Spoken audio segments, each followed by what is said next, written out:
if you've ever been like me and you've been stuck in a certain income level, or you feel like you just can't get past a certain place to level up your freelance writing business, well, we're going to go through a few tips about how to level up, how to kind of move forward, and a few surprises that you may not have thought of in terms of trying to make your freelance career more of the business that you like and more of the business that you want to do rather than just taking things on for the money. So, the first thing that we're going to talk about with leveling up your freelance writing business is about making decisions. So, your very first thing is that you have to make a decision.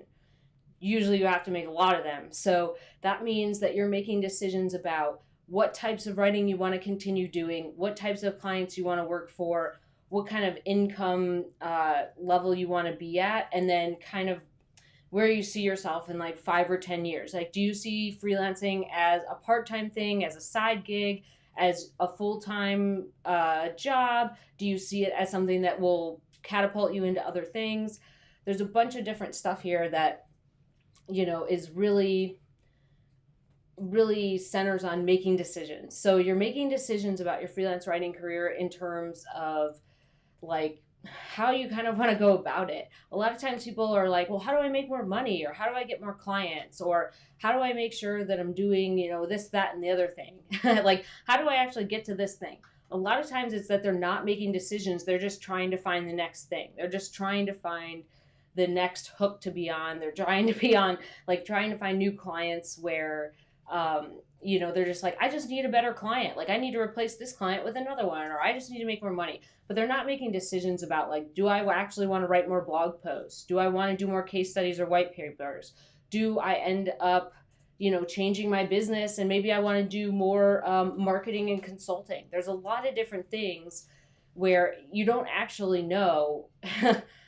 If you don't make decisions about where you want to go, you're not actually going to get there, and you don't actually know what changes you need to make within your business. So I think the thing with making decisions in your business, hold on, I'm just going to check one thing real quick. So, sorry about that. So, the thing about making decisions is that it just dictates where you're going in your business. So without making any decisions, it's really hard to level up your freelance writing business. If you're just kind of like, well, I just want to make more money, or if you're just kind of shooting in the dark, trying to change up your business as you go along without actually making choices about what you want to be doing, how you want to be doing it, what your freelance day looks like, what's your career path kind of situation going, like, unless you make decisions about those things, you're kind of screwed. You can't really level up because where are you leveling, right? Where are you going to make changes? Where are the places where you actually need to pivot away from something? Or where are the places where you're like, you know what, this type of client just isn't working for me? And you have to make all these choices and decisions. So that's number one. You have to make decisions about where you're going. You have to make decisions about, like, not just where you want to up level, but like all the pieces of your business that go together, like income or types of writing or amount of work. Maybe you only want to work like 30 hours a week. Maybe you want to take a lot more vacations. Maybe you want to take 2 months off every year. There's a lot of different things in here where you have to make decisions. So the second part, number two, of how to get, basically like how to move beyond a certain income level, or how to like level up your freelance writing business, is that you need to, how do I, like, basically you need to change the way that you think about yourself as a writer. So this will make it a little more simple. So the way you're thinking about yourself as a writer is you're not just a writer. You're a business owner. You have all these different things that you need to do. So when you're leveling up, this is a business. You're running a lot of different pieces. You're wearing the marketing hat. You're wearing the inbox, assistant hat. Excuse me. You're wearing like the VA hat. You're wearing the writer hat. You're wearing the AP hat, basically the accounts payable hat. You're wearing the taxes, like you're wearing the accountant hat. You're wearing a lot of different hats. So instead of just thinking of yourself as just a writer, you can't level up your business. You can't get to a new place if you're thinking of yourself as just a writer, or if you're thinking of yourself as basically like, I just do the writing. You don't, because you still have to invoice people. You still have to pay your taxes. You still have to file your stories on time. You still have to manage a calendar, get on calls with new clients, market to get new clients, pitch to get new magazines. There's a lot of different things that you have to do as a writer.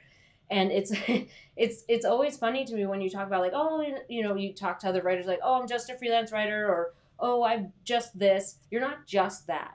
You have to change your view to level up your freelance writing business, because you have to learn that there's a lot of different things and a lot of different places as a business owner. You're not just always writing. And anyone who makes a good amount of money would know to, you know, would understand that they're wearing all of these hats beyond just being a writer. Like the amount of time you do paid work will take up, if you're trying to level up your business, like maybe 80% of your time, maybe sometimes 110%, depending on how your schedule looks. But the other percentage of your time, like when you're not going crazy and overloaded with deadlines, has to do with managing the business and seeing where it's going to go and projecting where you want your income level to be and projecting where you want your projects to be. Like, are you trying to move into being more of a consultant or move into more marketing or content marketing, rather than just being like, I just did a case study, or I just did this one thing, or I just did this, trial assignment. Like, you have to have this mindset that you're not just a writer. You don't just do writing. You're running a whole business there. So that's number 2, is that you're not just a writer. You have to kind of change your mind about being a business owner, and that you have all of these things you need to deal with as someone who runs a business. So that's number 2. Number 3, if you're up-leveling your freelance writing career, you want to make sure that you have a group of friends, or you have a group around you that's really supportive. I know a lot of times people are like, oh, you need to cut your lowest payers and do all this stuff. And you do need to cut your lowest payers, and you do need to pay attention to your income and expenses. And you do need to pay attention to like moving out of content mills. Like, don't work for content mills. But the other part is that when you're up-leveling your career, being around freelance writers who are making a lot more money than you, or who are kind of in the same realm as you are, like they might be struggling with different things, but you guys are all kind of in the same area of your business, then that really helps. Like, that support that you get, that place where you can ask questions, the place where you can get referrals. Like, my friends and I pass referrals all the time. Like, I pass referrals to my coaching students all the time. They're like, oh, I saw this company, I thought it'd be a good fit for you. Just having that network of writers, and they understand your business. You're like, oh my gosh, I was doing some marketing and someone sent me this shitty ass email. Like, what do I do? You have to have a place to go be with other writers. You can't have this other place where you can't have no place to go. You can't be a homeless writer, basically. I guess that's a good way to put it. You can't be a homeless writer. You need to have a group of friends and a support system.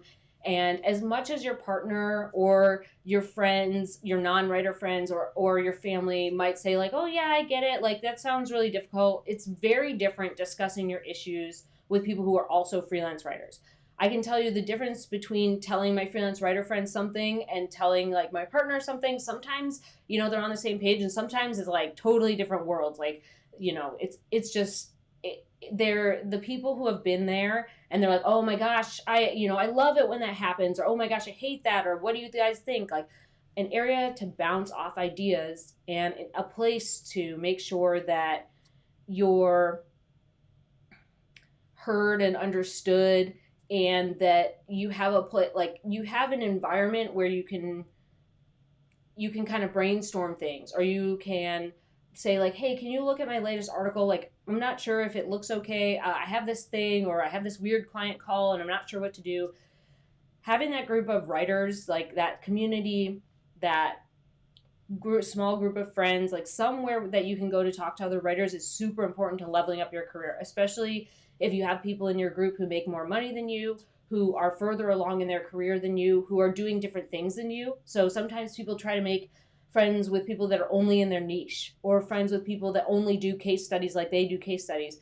And I found that for me, having different friends in a bunch of different industries doing a lot of different things changes up the way that I think about where I want my business to go. So when one of my friends moved to more of a consulting role, like she added a little bit more marketing and she moved into more of a consulting area, that was something that I was like, oh, I never really thought of that. Like, maybe I'll try that, or maybe it'll be something where I'll add it in later.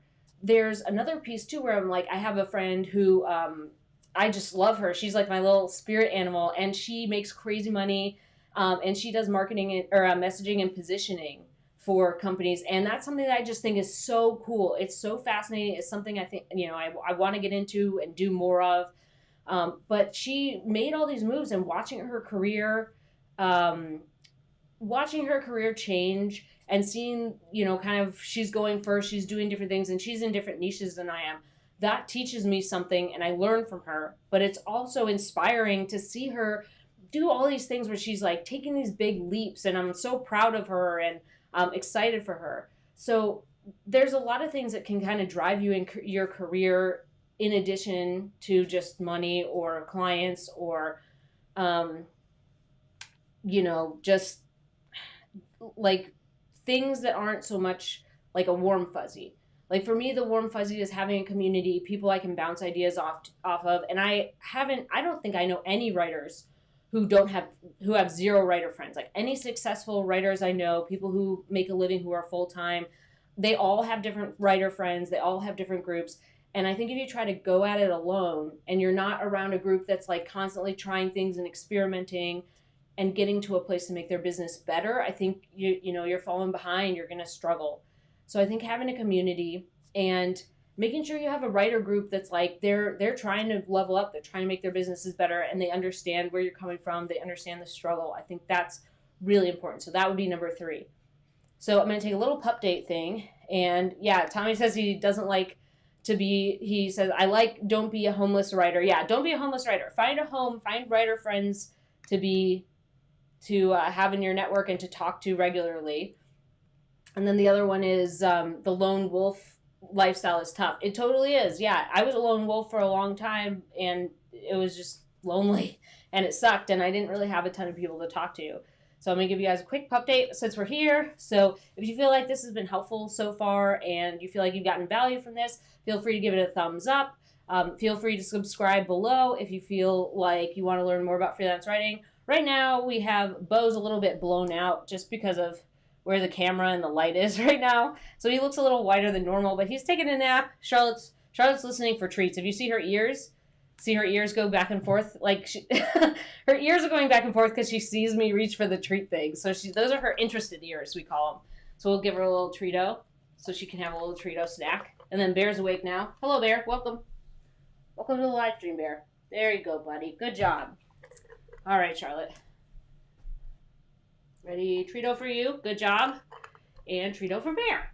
Good boy, Bear. You're beautiful and geriatric. So let's see if there's any questions. You guys can pop them in the chat.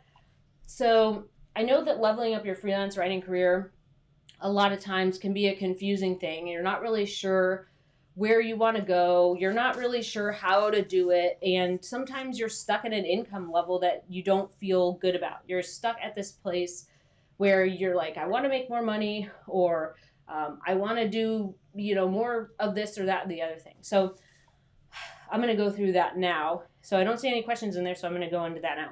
So as a freelance writer, you're going to be faced with a lot of choices as you go along in your career. And one of those things often is this will be number 4, we'll add this in, is that you can take the money now or you can take the money later. Let me explain what that means. Take the money now oftentimes ends up being a small assignment that came into your inbox. It's an inbound lead, or it's a small magazine assignment. It's a one-off trial project. It's something that's take the money now. Take the money later is oftentimes a retainer, or it's something that you're working up towards, like doing more case studies, or it's something that you're trying to ghostwrite a book. You're doing more downloadables, so you're doing more ebooks, or you're doing something that's a more complex project, like you're doing content strategy, or content marketing. So the money now is the money that you can take now because you're afraid that there's never going to be any more money, that this is all there is, and we have to take the money now because it's being offered, instead of saying, well, if I take the money now, that's going to change my calendar. I now have to do this assignment that takes up my time. And as you're doing that assignment, maybe you're not marketing, maybe you're not paying attention to trends, maybe you've fallen off the boat of what's going on in your niche. So if you take the money now, sometimes that means that you're giving up the money later. That means that you're not paying attention to all these things like, oh yeah, this company just, raised $700 million and I should send them an LOI because we're a really good fit for each other and maybe they need some content help. So the money now and the money later is a really important lesson to learn to level up. Because I know I have friends and myself, included in this, where sometimes you really want to take the money now because you're like, I need the money now. I've been in a lot of situations where I need the money now. And it sucks because you feel like you're kind of in a pinch and you have to figure it out right now. And there's a lot of things that give you money anxiety in terms of like, oh my gosh, will there be anything later? Like, I have this right here. It's like, it's available. But every time you say yes to something that's available and right here, you might be saying no to something later on. And I've learned that the hard way. There's been times where I've gotten bigger projects later on and I just didn't have the space for them and I had to push them off and they're like, oh no, we can't do that now. Or it's been something where I just stuff my schedule to the gills. Like maybe I don't say no to the project. I'm like, yes. And now I have all this work to do and I have no downtime. So yeah, I made some money, but I'm exhausted and I need time off and I'm crabby and I'm a pain in the butt to be around. So having the money now, sometimes, I guess if you're in an emergency situation and you're going to lose everything, sometimes taking the money now is just kind of the situation you're in. You're in between a rock and a hard place or, whatever. And sometimes you have to do that. And it sucks because you're basically being forced into a decision. So there's that piece. But then if you're able to be in a position where you can take the time to make choices and you don't have to just keep pressing the money button, there's always more work available. Like this is something I've kind of been struggling with recently is like there's always more work available. Like we keep thinking that it's just going to run out or that something horrible is going to happen. Like we've already had a pandemic. We've already had all of these crazy things happen across the planet. Like here in Texas, we had this giant storm that knocked out our power and our water and burst our pipe. And it was a nightmare. There's a lot of horrible things that have happened, but it doesn't mean that the work is going away. It doesn't mean that just because this month didn't work out, it can't work out next month. Like I said, if it's an emergency situation and you feel like you need to take the money now because you won't be able to eat or pay your rent or pay your mortgage or whatever, that's one thing. But your next thing is, well, what does this mean if I say yes to this? If I say yes to this now, what am I kind of losing in the process? Sorry, my bangs are in my face. Is there something that, I've been working towards? Like I've really been trying to work towards more case study projects and taking on yet another blog post retainer isn't the kind of business I want to be building. So thinking about that, money now versus money later really helps you level up your business. If you keep taking the money now, like I know from experience, that's how I burned out.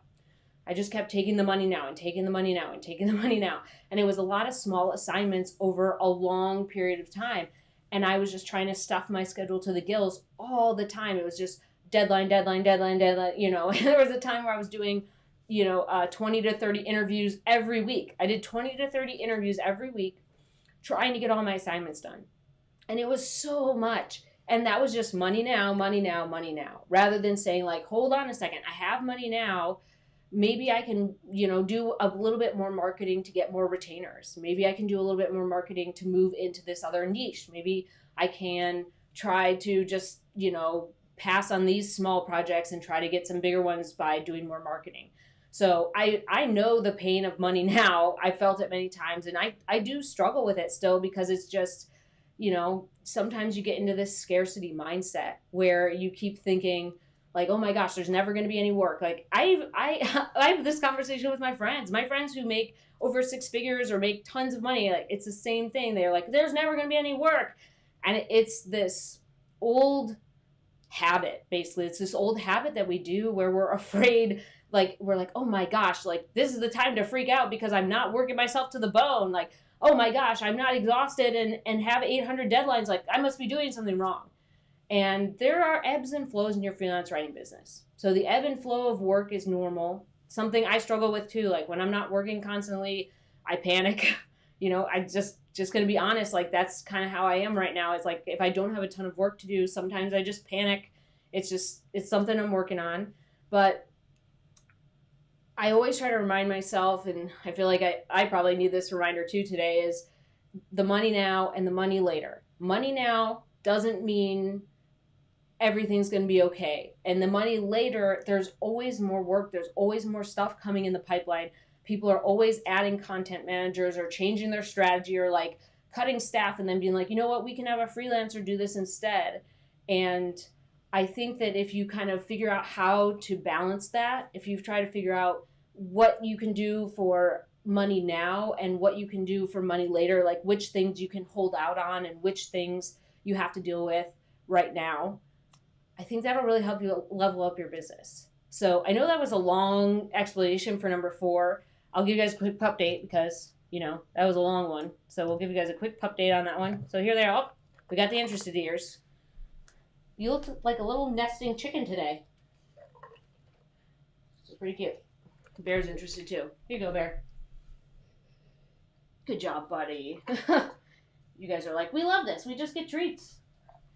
You have been a long... Oh, I like your mermaid feet. That's pretty cute, Minnie. You get a treat for being a mermaid. Good job. Here you go, Bear. You get one more. There you go, buddy. All right. So if anybody has any questions, you can pop them in the chat. We've got a few more minutes, so I'll add a couple of bonus ones here that I think might be helpful for leveling up your career. So if you feel like this has been helpful so far, feel free to give it a thumbs up and feel free to subscribe if you want to hear more tips on how to basically up-level your freelance writing career or, fix the fix all the cogs that run in the machine that is a freelance writing business. So we'll add a number 5 here and maybe a 6. We'll have to see how it goes. So number 5 is basically your rest time. Let's talk about rest time. So your rest time in up-leveling your business really makes a difference in how you're able to save mental energy for bigger projects or how you're able to rest up after you do a lot of work. So if you're up-leveling your freelance writing business, you need to figure out how you can manage your rest time, where you can have your vacation that makes the most sense for you, where you can kind of pull off the gas a little bit. You can give yourself that space to like get your creativity back. I know that there was a writer that I heard of a long time ago where he spent every Friday just having it as basically like a brainstorm day. He wasn't writing, he wasn't doing work, he wasn't trying to meet a deadline. His Friday was like thinking of ideas to pitch, being creative, how could he change his business? Like he spent that time giving himself free range to think about possibilities for his business. And I think that's really cool. I mean, think about how much available like rest time your brain gets by just tapping into your creativity rather than just write, meet my deadline, market this thing, pay attention to all the little, fireflies that run around in my head. You get that time to not only rest the writer side, but tap into different parts of your brain that you don't always get to use. So the rest time isn't always like sleep or taking time off for vacation. Sometimes it's just 1 day a week or 2 days a month where you spend time maybe reviewing your business or being creative or not thinking about work at all, or you just spend them in a space where you can tap into the fun side. Sometimes we lose the excitement of freelance writing because it's like over and over again we're trying to do all these things and it's hard. Building a business is hard. Trying to get your income to a level that pays your bills is hard. Some people it's like they knock it out of the park the first time. That wasn't me. It took me a long time to and a lot of mistakes. I made a lot of mistakes to make enough money to pay all of my family's bills. And I find that when you're always struggling and you feel like it's always about money or you're always worried about your next assignment or your next deadline, that rest time becomes something of the past. It's like the 1920s vacation or something where people like lay on a lounge and they're like, oh, I'm resting. You're like, that must be nice. It's not like a regularly scheduled program. So when you're thinking about leveling up your freelance writing business, you need to give yourself space to like decompress and let go of the deadlines for a little bit. Because if you're only looking at the things that are right in front of you right now, you're never going to get to like you have no idea what your future is because you haven't planned for it, you haven't thought about it, you don't have any space to rest and think about it. You're basically just like, oh my god, this thing, and it's always like pushing the panic button and pushing the panic button and pushing the panic button. It's not this thought out, even brainstorm, right? So when you're thinking about rest time, think about like I have a big dry erase calendar. It's actually right here in my headquarters, which is just my office, where I map out my vacations. And I have I used to not do that, but then I wouldn't take vacation, and then I would burn out, and it would be horrible. So I have this dry erase calendar, and it's big because I don't manage my assignments on it. I use it to map out the year and see like where I'm going and how I can factor my vacation in, and when is my work slow. Like sometimes my work is slow like the first couple of weeks of June. For some reason, that's been the last 2 years or so. That's been a good time for me to take time off, is like the first couple weeks of June. Sometimes, let me look at it. Sometimes like the first or second week of March is really great for me to take time off. And then let's see, I think sometimes I take off like the week around Labor Day because that's a little slow for me. But I always try to plan it out in a large scale thing so I can see like basically at this quarter what's going on. How many days do I have going? How many days do I have until I get time off? Or how many days do I have to make enough money so I can take time off? Or when do I actually get to decompress, and how do I manage my deadlines? So thinking about taking your rest time and leveling up your business, a lot of times people think like, oh, I don't need rest to level up my business. I need to work harder. I need to keep working harder and harder and harder, and I'll make more money, and I'll just, like like I told this story before on another live stream where this guy said, oh, you should just lower your hourly rate and then get more clients and you'll make more money. Like, no, that's the opposite. You want to raise your hourly rate and work for less clients. You want to work for those I just think that's crazy. Like, why would you get paid less money and do more work? That's just a recipe for disaster. So you want to, sorry, you want to raise your hourly rate and you want to work less. You want to work less. That's the whole point. We run our own business. We get to pick our own schedule. So when you're thinking about your rest time and how that levels up, people forget the smarter part. Like they forget the work smarter part. They're just like, oh, I'll just work harder. And I did that for years. I did that for years where I was like, oh, I'll just work more hours. Like, oh, I don't know how many hours I work because I just will work more hours and make more money. And, oh, I'll just do like this person is offering me, $1,000 for 5 articles. I'll just do more to 10 and then I'll have $2,000. Like, no, no. You don't actually get any rest. You're just adding more work. You're not raising your rate. You're not like, oh, well, if they gave me, $1,000 for 5 articles, maybe I can raise my rate and get $1,000 for 4 articles, or I can get, more than that. Let's say you're doing like a blogging retainer and you're doing one post a week. Let's say you raise your rate by $25 a post. That's an extra $100 a month. So the idea of the work smarter, not harder situation is how it factors into your rest. You need to think about how you're going to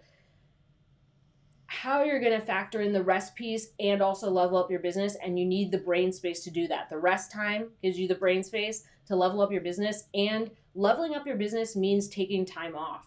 I didn't understand this for years. Like I didn't understand that to get to a next level, like I needed a break, that I needed time to just not answer calls and not be on my inbox and not have any calendar appointments and not be trying to deliver on deadlines. You need this space where there's a lot of things about hustle culture, right? A lot of people are talking about hustle culture now, and that's kind of it. It's like, yeah, you have to hustle, you have to work hard at your business, but if you hustle all the time, like you will run out of gas. Like I just know this from my own experience and from others. You just can't hustle 100% of the time. And even if you hustle 90% of the time, like that's not enough rest.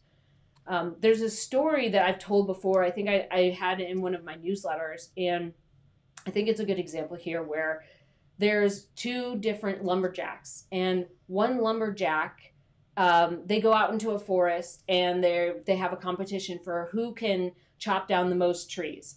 So the younger lumberjack is like, sweet, I'm gonna kill it because I'm young and I'll just chop down all those trees all day. And the older lumberjack keeps taking breaks. So the younger lumberjack is chopping down trees all day, chopping down trees all day, and the older lumberjack just seems to be taking breaks and taking breaks. And at the end of the day, it turns out that the older lumberjack chopped down more trees than the younger one. And he's like, I don't get it. You kept taking all these breaks. Like, how did you? I was working hard the whole time. I was actively cutting down trees. And the moral of the story is basically like the older lumberjack was like, well, I was sharpening my axe while you were making your axe dull, working harder. And every time as your axe gets duller, you can't chop as, your chops aren't as sharp. It takes a lot longer. It takes more effort. I'm sharpening my axe, so it's still going efficiently. That's a really good story here. That really struck me. The first time I heard that a few years ago, I was like, oh, that's why we take breaks, because we're sharpening our axe. We're sharpening our axe for later on. We're sharpening our axe for better writing. We're sharpening our axe for better clients. We're sharpening our axe to be more creative. We're not constantly chopping down trees like we're so young, oh my gosh, I'm just going to keep running and running and running. That doesn't work. Your axe gets dull. It takes more effort. I can tell you from experience that when I was writing and I was tired, and the times I am tired, it takes me a lot more time to finish my work. It's really hard to think of creative things to say, and I really struggle to just finish on deadline. And that's because I'm not sharpening my axe. So if you ever get in this place where you're thinking about, man, like I don't, rest time seems so superfluous, like I don't need that. No, like the only way to up level your freelance writing career is to figure out when you can sharpen your axe so that you stay consistent, you stay on track, and you're kind of giving yourself a break, and that you're staying sharp. You don't really want to be writing all the time with a dull, like a dull brain. I know from experience that that's a rough thing. So number 5 or 6 or whatever number we're on, I think we're on 5, is that you need to factor in that rest time to get your creativity, to sharpen your axe. And remember that you're not always trying to like work harder. Sometimes you're trying to work smarter, and you need space to figure out how to do that. And the working smarter means you can up level your business, means you can take different projects, different clients. And it also means you can experiment a bit. It means that you can take on kind of something where you're like, that's really interesting. Like, maybe it's not a ton of money, but it's something that's fascinating to you that you want to try. So that's all I have. If you have any questions, you can pop them in below in the chat, or you can or I guess the chat's over there.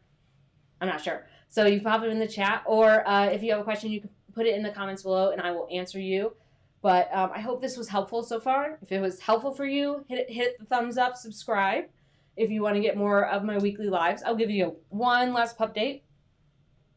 They're asleep. If I touch this thing, though, you can see her ears. If I move my hand away, she puts her ears back. And then I put my hand up here, her ear goes forward and back. And Bear's smiling over there. Bear, you look kind of creepy because you're a little blown out. Maybe I can move this light so you're not so blown out. Hold on. Maybe that helps. Here you go. Good job.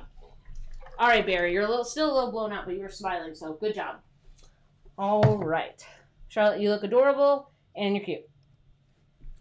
All right, so if you guys feel like this was helpful, share the video. I hope that this is helping you up-level your career. These are kind of the things that I learned the hard way, so I'm hoping that this was helpful for you. And I will be here next week to talk about another freelance writing topic, and I hope you guys have a great Friday. Bye.